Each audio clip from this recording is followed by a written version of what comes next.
සුබ දවසක් සියලු දෙනාටම ආයමත් ඔයාලව පිළිගන්නවා මගේ YouTube channel එකට. අද අපි බලාගමු ගෙදරදීම පාස්තා හරිම ලේසියෙන් සහ හරි විදිහට හදාගන්න විදිය. සහ ඒ පාස්තා වලින් හරි සරල පාස්තා ඩිෂ් එකක් හදාගන්න විදිය. මට මේ මුළු පාස්තා ඩිෂ් එකම හදන්න ගිය රුපියල් 500ක් වගේ තමයි. මම මෙතනදී සාමාන්‍යයෙන් දෙන්නෙකුට වගේ ඇති වෙන්න තමයි මම අමුද්‍රව්‍ය අරගෙන තියෙන්නේ. ඔයාලට ඒක කැමති විදිහට අඩු වැඩි කරගන්න පුළුවන් ඔයාලට අවශ්‍ය පෝෂන් ගාන අනුව. හරි දැන් මම මේ වගේ බෝල් එකක් අරගෙන මම මේකට දාගන්නවා පිටි ග්‍රෑම් 200ක්. පිටිග්‍රෑම් 200ට අපි ලුණු පොඩ්ඩක් දාගෙන මේක ටිකක් අපි කලවම් කරගන්න ඕන. ලුණු ටිකයි පිටි ටිකයි ටිකක් කලවම් වෙනකන්. හරිද අපි මේ වගේ හැන්දකින් මේ වගේ පොඩ්ඩක් මේක ගොඩ ගහ ගන්න ඕන. මේක ගොඩ ගහගෙන අපි මේ වගේ මැද පොඩි වලක් හදා ගන්න ඕන හැන්දකින්.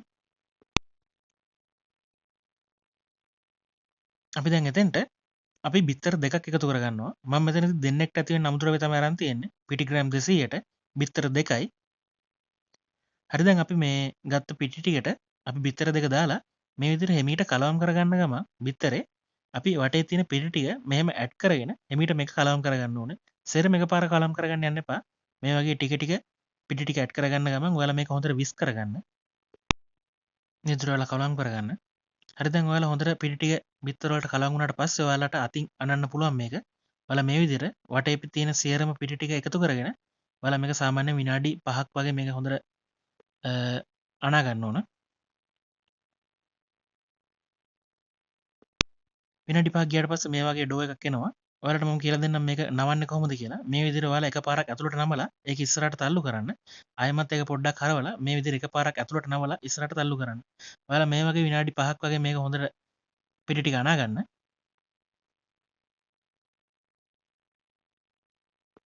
මේ විදිහට ඇඟිල්ලෙන් අනලා ඒක උඩට එනවා නම් අපේ හොඳ පදම ඇවිල්ලා තියෙන්නේ. ඔයාලා දැන් මේක ලංච් ෂීට් එකක වහලා ඔයාලා මේක පැය භාගයක් රෙස්ට් එකේ තියන්න. හරිද අපේ ඩෝ එක අපි රෙස්ට් වෙනකන් අපි ඩිෂ් එකට අවශ්‍ය අමුද්‍රව්‍ය අපි හදාගන්න ඕනේ මේ පැය භාගය අතරතුර. මම මෙතනදී අරන් තියෙනවා තක්කලි ඉදුණු තක්කලි ගෙඩි 4ක් මම චොප් කරගෙන තියෙනවා. සුදු ලුණු බික් 4ක් චොප් කරගෙන තියෙනවා. කෑලි මිරිස් තේ හැඳි 2ක් මම අරන් තියෙනවා.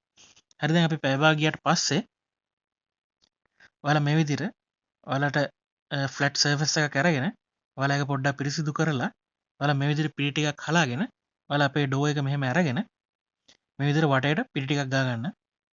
පිටි ටිකක් ගාගෙන ඔයාලා මේක ඔයාලට කපා ගන්න ඕනේ කෑලි 2කට වගේ 4කට වගේ ඔයාලට කැමති ප්‍රමාණයකට කපා ගන්න පුළුවන්. ඔයාලට වැඩ කරන්න ලේසි වෙන්න ඔයාලා කපා ගන්න. මම මෙතනදී දැන් කපාගත්ත භාගයක් මේ විදිහට මම මෙහෙම තලා ගන්නවා. මේක තලාගෙන ඔයාලා රෝලින් පින් එකක් අරගෙන ඔයාලා මේක හොඳට තුනී වෙනකන් මේක තුනී කරගන්නයි තියෙන්නේ. ඔයාලට මෙතන රෝලින් පින්න ගන්න නැත්නම් ඔයාලට රවුම් බෝතලයක් උනත් ගන්න පුළුවන්. මේක ඔයාලට කැමැත්තක්.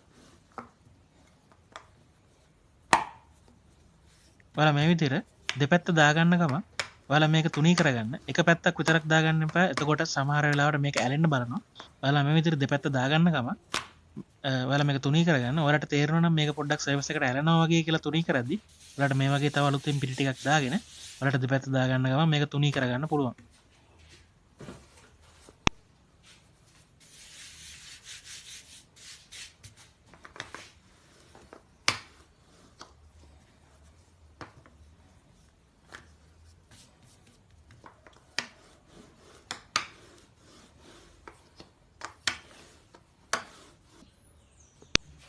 හරි දැන් අපි තුනී කරගත්ත පාස්තා ඩෝ එක මේ විදිහට නවා ගන්නවා. ඔයාලා එක පැත්තක් ඇතුළට නවාගෙන භාගයක් වෙන්න තව පාරක් ඇතුළට නවා ගන්න. ඔයාලා අනිත් පැත්තත් එහෙම කරන්න එක පාරක් නවා ගන්නවා. ඒක භාගයක් වෙන්න ඉතුරු ටික නවා ගන්නවා. එතකොට මේක අපි හතර පාරක් නවලා තියෙන්නේ. ඔයාලට දැන් මේක කපා ගන්න පුළුවන් මේ විදිහට ඔයාලා කපා ගන්න. ගොඩක් තද කරන්න එපා. ඔයාලා මොට පීයක් ගන්නවා නම් මෙතන පොඩි ප්‍රශ්නයක් වෙනවා. ඔයාලා පොඩ්ඩක් හොඳ පීයක් ගන්න මෙතෙන්ට. ඔයාලට මේ විදිහට පාස්තා ටික දිග අරගන්න පුළුවන්. ඔයාලට කැමති ප්‍රමාණයකින් ඔයාලට කැමති මහතකින් මේක ඔයාලට ගන්න පුළුවන්. මේ විදිහට ඔයාලා මේක හැමීට දිග අරගන්න. ඔයාලට මේක කල්ලි යද්දි ඔයාලා මේක හදද්දි ඔයාලට මේකේ පදම ඔයාලට තේරුම් ගන්න පුළුවන්. ඔයාලා මුලින්ම හදනවා නම් ඒක පොඩ්ඩක් කරනවා වගේ නම් ප්‍රශ්නයක් නෑ. ඔයාලා හැමීට එක එක මේ වගේ දිග අරගන්න. ඒක ගැටලුවක් වෙන්නේ නෑ.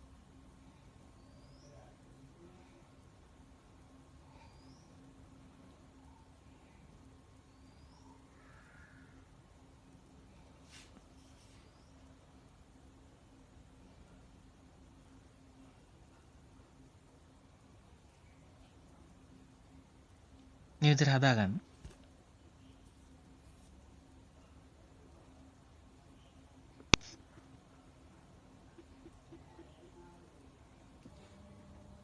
ඔයාලා මේ විදිහට වියලි භාජනයක් අරගෙන ඔයාලා මේක තියාගන්න. වතුර තියෙන භාජනයක් ගන්න එපා. වතුර චුට්ටක්වත් ගාවන්න එපා. මේක එතකොට මේක ඇලෙන්න බලනවා. ඔයාලා මේ විදිහට එක උඩ එක වෙන්නේ නැති වෙන්න ඔයාලා පොඩි පොඩි කොටස් අරගෙන දිග අරගෙන ඔයාලා මේක වෙන වෙනම තියාගන්න. එක උඩ එක තියන්න යන්න එපා. මේ ආකාරයෙන් ඔයාලා තියාගන්න. ඔයාලට මේක ඇලෙනවා වගේ හිතෙනවා නම් ඔයාලට තව පිටි ටිකක් දාගන්න පුළුවන් මේකට. එතකොට මේක ඇලෙන ගතිය අඩු වෙනවා. හරි දැන් අපි මේක තම්බ ගන්නයි යන්නේ. ඔයාලා මේ වගේ පොට් එකක් ලිපේ තියලා ඔයාලා මේකට වතුර දාගෙන ඔයාලා මේකට ලුණු දාගන්න ඕන. ඔයාලා ලුණු දාගද්දි ඔයාලට කැමති ප්‍රමාණයක් ලුණු දාගන්න පුළුවන්. ඔයාලට ලුණු රස වගේ එනවනම් ඒක හොඳ පදම. ඔයාලා දැන් නටන වතුරට මේ පාස්තා ටික දාගෙන ඔයාලා විනාඩි 2ක් 4ක් වගේ අතර ප්‍රමාණයක් තමයි මේක කුක් කරගන්නේ. මොකද මේක අපි කඩෙන් ගත්ත පාස්තා එක නෙමෙයි අපි මේක ෆ්‍රෙෂ් පිට හදලා තියෙන්නේ. මේක ඒකින්ද ඉක්මනට මේක ඉදෙනවා.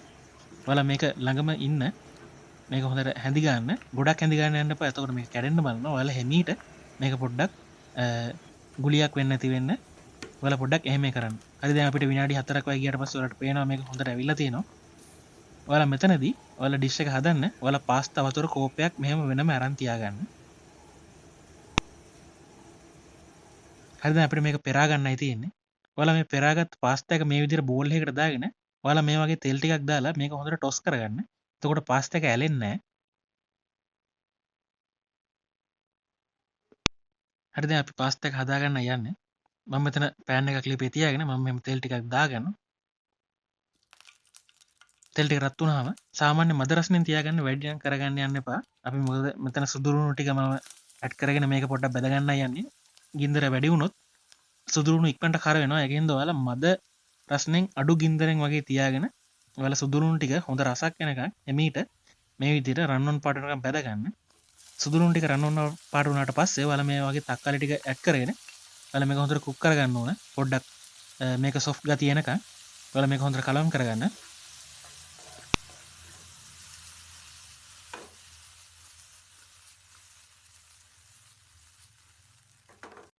ඔයාලට මෙතනදී ලුණු ගම්මිරිස් ටිකක් ඇඩ් කරගන්න පුළුවන්. ඔයාලා මෙතනදී ගොඩක් ලුණු දාගන්න යන්න එපා. මොකද අපි පාස්තා ටික තඹ ගද්දී අපි ලුණු ටිකක් ඇඩ් කරගත්තා. ඒකින්ද ඔයාලා මෙතනදී ලුණු ටිකක් වැඩි කරගත්තොත් පාස්තා ඩිෂ් එකේ ලුණු රස වැඩි වෙනවා. ඔයාලා මේ විදිහට ලුණු ගම්මිරිස් ටික දාලා ඔයාලා මේක හැන්දෙන් පොඩ්ඩක් මෙහෙම කඩා ගන්න. එතකොට මේක ඉක්මනට සොෆ්ට් වෙනවා. හරි දැන් මේක සොෆ්ට් වුණාට පස්සේ අපි දාගන්න අපේ කෑලි මිරිස් ටික. ඔයාලට කැමති ප්‍රමාණයක් දාගන්න පුළුවන් ඔයාලගේ රස අනුව. අපි මේක ටිකක් කලවම් කරගෙන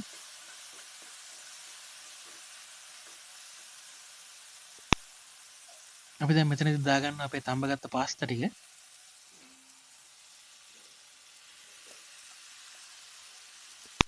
තව අපි දාගන්න අපේ අයින් කරගත්ත පාස්තා වතුර ටික. නැත්නම් මේකට රැ ගතියක් එනවා. ඔයාලා මේ ටිකත් කලවම් කරලා ඔයාලා මේක හොඳට ටොස් කරගන්න ගමන් හැදි ගන්න ගමන් මේක හොඳට කලවම් කරගන්න. ඔයාලා දැන් මෙතනදී ගින්දර වැඩි කරගන්න. ඔයාලා මෙතන ගින්දර වැඩි කරලා මේක හොඳට විනාඩි 2ක් 3ක් වගේ ඔයාලට මේක හොඳට කුක් කරගන්නයි තියෙන්නේ. ඔයාලට මෙතනදී ඕනනම් ගම්මිරිස් ලුණු රස බලලා ඔයාලට තව ටිකක් ඇඩ් කරගන්න ඕන ඇඩ් කරගන්න පුළුවන්. ඔයාලට ඕනනම් මෙතනදී මේ ඩිෂ් එකට ඔයාලට සොසේජස්, චිකන් වගේ දෙයක් වුණත් ඔයාලට බෙදලා දාගන්න පුළුවන්. කිසි ගැටලුවක් නැහැ මේක.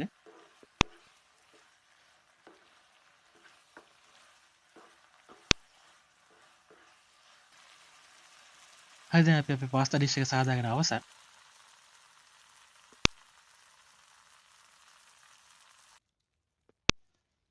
ඔයාලට මේක මේ වගේ රස්නෙම මේ විදිහට පිළිගන්නවන්න පුළුවන්. ඔයාලා මේක රස්නෙම පුළුවන් නම් සර්ව් කරගන්න. එතකොට තමයි මේක හොඳම රසය එන්නේ.